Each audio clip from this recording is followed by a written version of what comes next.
안녕하세요, 여러분. 오늘은 아파트 담보대출을 활용해서 큰 목돈의 사업 자금을 마련한 제 경험에 대해 말씀드리겠습니다. 제가 처음 사업을 시작했을 때는 정말 힘들었어요. 돈도 없고 경험도 없었습니다. 어떻게 해야 할지 몰라 막막했었죠. 그러던 어느 날 친구가 아파트 담보대출을 받는 것에 대해 이야기했습니다. 처음에는 그게 무슨 말인지 몰랐지만 친구가 설명해 주었어요. 사업 자금을 빌리는 데는 아파트 담보대출이 최고다 라고 말이죠. 집의 시세에 따라 대출을 받을 수 있고 금리도 비교적 낮다고 했습니다. 저는 그것에 대해 자세히 알아보기로 했습니다. 알아보니까 그 대출은 사업 자금을 마련하는데 정말 좋은 방법이라는 것을 알게 되었습니다. 금리가 낮고 상환 기간도 길기 때문에 사업에 투자하기에 좋은 자금을 마련할 수 있었습니다. 저는 그 방법을 통해 큰 목돈의 사업 자금을 마련할 수 있었습니다. 그 돈으로 사업에 투자했고 사업은 성공했습니다. 지금은 큰 회사를 운영하고 있으며 많은 사람들을 고용하고 있습니다. 아파트 담보대출을 고려하고 있다면 꼭 알아보시기 바랍니다. 대출을 알아보면서 제가 느꼈던 점들과 이렇게 하면 조금 더 쉽고 간편하게 대출을 이용할 수 있구나 하고 느꼈던 점들을 자세히 이야기 드려보겠습니다. 제 이야기가 여러분에게 도움이 되시길 바랍니다.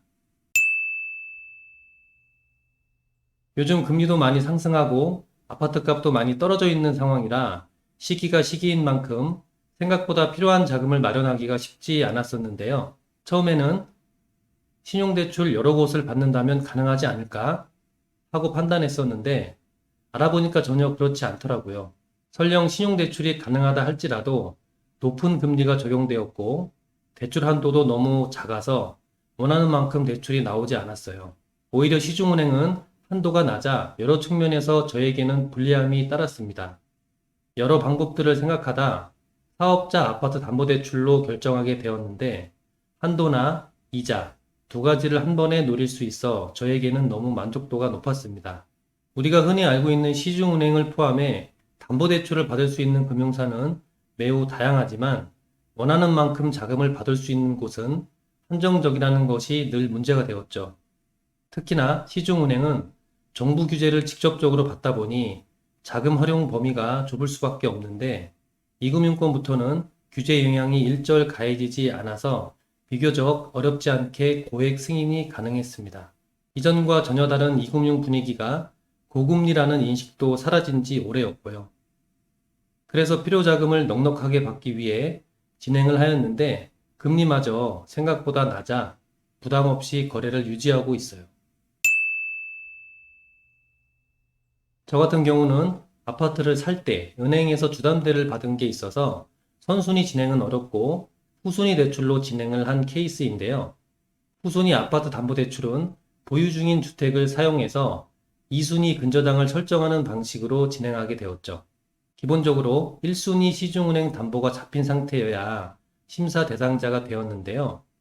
특히나 요즘은 채무통합이나 신용대출로 고액 마련이 어려울 경우 주로 많이 활용된다고 하더라고요. 더군다나 신용대출은 개인 신용평점이 낮은 경우 매우 불리한 조건이나 승인이 안 되는 경우가 허다한데 이 상품은 오히려 과거 등급 기준으로 8등급 이내까지는 심사 대상자가 될 수 있다 하여 신용점수에 대한 부담이 없어서 안심이 되었습니다. 제가 받았던 사업자 대출은 주택담보 적용이 되는 터라 소득증빙을 까다롭게 요구하지는 않았어요. 무직이나 프리랜서, 주부분들은 소득증빙에 어려움을 겪어 고액 마련을 위해 P2P나 대부업까지 이어지거나 카드론 또는 현금 서비스를 무리하게 여기저기 당겨 쓰는 상황이 발생하는데 실물 자산의 담보가 확실하다면 소득 확인을 크게 요구하지는 않더군요. 또한 아파트뿐만 아니라 요즘 아파텔이라 불리는 주거용 오피스텔도 근저당 설정이 되기 때문에 사업자 담보대출로 심사받는데 부담이 정말 없었어요. 실거주가 아닌 경우 전세나 월세를 준 경우라 할지라도 세입자의 동의만 있다면 대출 진행이 가능했는데 동의 여부에 따라 승인이 제한되거나 대출 한도 면에서 차이가 사실상 있었고요. 요즘처럼 부동산 시장이 흉흉할 때에는 세입자들 또한 덜컥 진행하기보다 꺼려하는 측면이 있지만 동의를 받을 시에는 전세금이나 월세 보증금을 금융권보다 먼저 받을 수 있기 때문에 협조만 해준다면 문제는 없었죠. 저는 실거주를 하고 있는 상황이라 이에 대한 걱정은 없었는데 혹여 임대차 계약을 한 상황이라면 세입자의 협조는 반드시 필요했어요. 심사를 받을 때에도 여러 조건들이 다뤄졌는데 KB 시세를 먼저 이야기할 수 있을 듯 한데요. 국토부 혹은 KB 부동산 플랫폼을 통해 시세 파악이 되어야 하는데요. 여기서 3억 원 이상 주택 시세를 가지고 있어야 됩니다. 어떠한 은행은 5억 원 아래 부동산을 소유하고 있을 경우 취급 제한을 두기도 했지만 이렇게 까다로운 조건을 지닌 이금융권은 많지는 않았고요. 하지만 소유권은 3개월 이상 기준을 충족해야 됐는데 이 또한 은행마다 상이한 부분이라 조금 더 꼼꼼하게 포괄적으로 알아보신다면 대출 거래에 걸림돌이 되지는 않았습니다. 이렇게 대출을 받을 수 있는 최대 한도가 곧 30억 원 정도가 되었지만 일반 평균 공급 면적을 기준으로 6억 원 전후를 고려한다면 2억 원 전후로는 어렵지 않게 마련이 가능했는데요.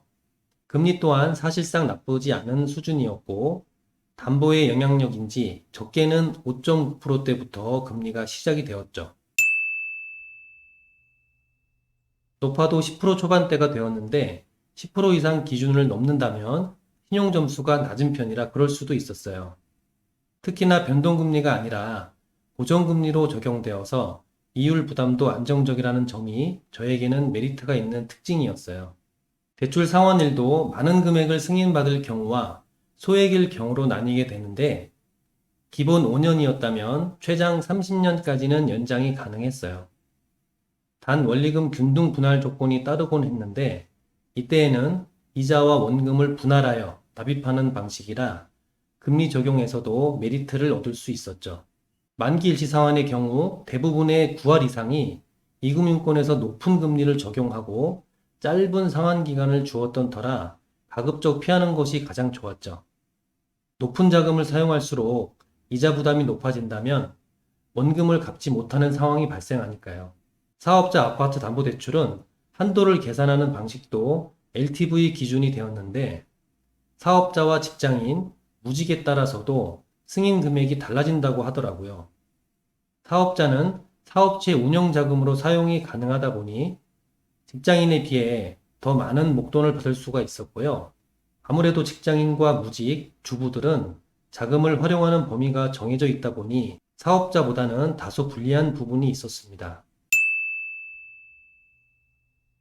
이렇듯 무직이라도 진행이 가능하다는 점에 중점을 둘 것이 아니라 소득 증빙을 할 수 있다면 자료 제출로 여러 부분의 혜택을 받는 것이 거래에 더욱 유리했죠. 대출을 알아보고 실행하는 과정에서 금융 전문가 상담을 받고 가조회를 요청해 저에게 알맞은 금융사를 찾아 심사를 넣었어요. 기본 일주일 전후 심사 기간이 필요하다고 하는데 이렇게 미리 안정권인 은행을 찾아 진행하니 이틀에서 3일 정도로 심사를 마친 것 같고요. 또한 사전에 금리와 한도, 상환 방식까지 모두 파악할 수 있어서 부담 없는 쪽으로 거래를 이어나갈 수도 있었다는 게 너무 편하고 좋았습니다. 이제는 대출도 잘 받고 잘 활용할 수 있어야 이득이라고 말하는 시대라서 여러분들도 대출 알아보는데 어려움이 있으시다면 금융 전문가분께 자문이라도 먼저 받아보시길 바랍니다.